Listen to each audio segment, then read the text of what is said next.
चला तर आपण अशा या ठिकाणी बघूया की 251 ही संख्या कोणत्या संख्याने विभाज्य असेल.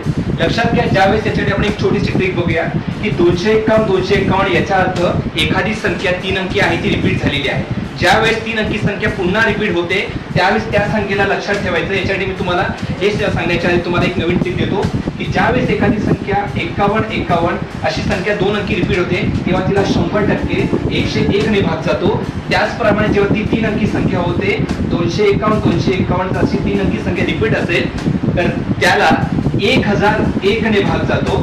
बरोबर आहे. तर अशाच पद्धतीने जेव्हा 1001 ने भाग जातो, परंतु जर तुमच्या ऑप्शन मध्ये तो पर्याय नसेल तर लक्षात ठेवायचं ज्या संख्येला 1001 ने भाग जातो त्या संख्येला 7, 11 आणि 13 ने भाग जातो. त्याच्यामुळे 1001 इथे ऑप्शन मध्ये नसलं तरी 11 हा नंबर ऑप्शन मध्ये आहे. त्याच्यामुळे आपला ऑप्शन नंबर येतो 11.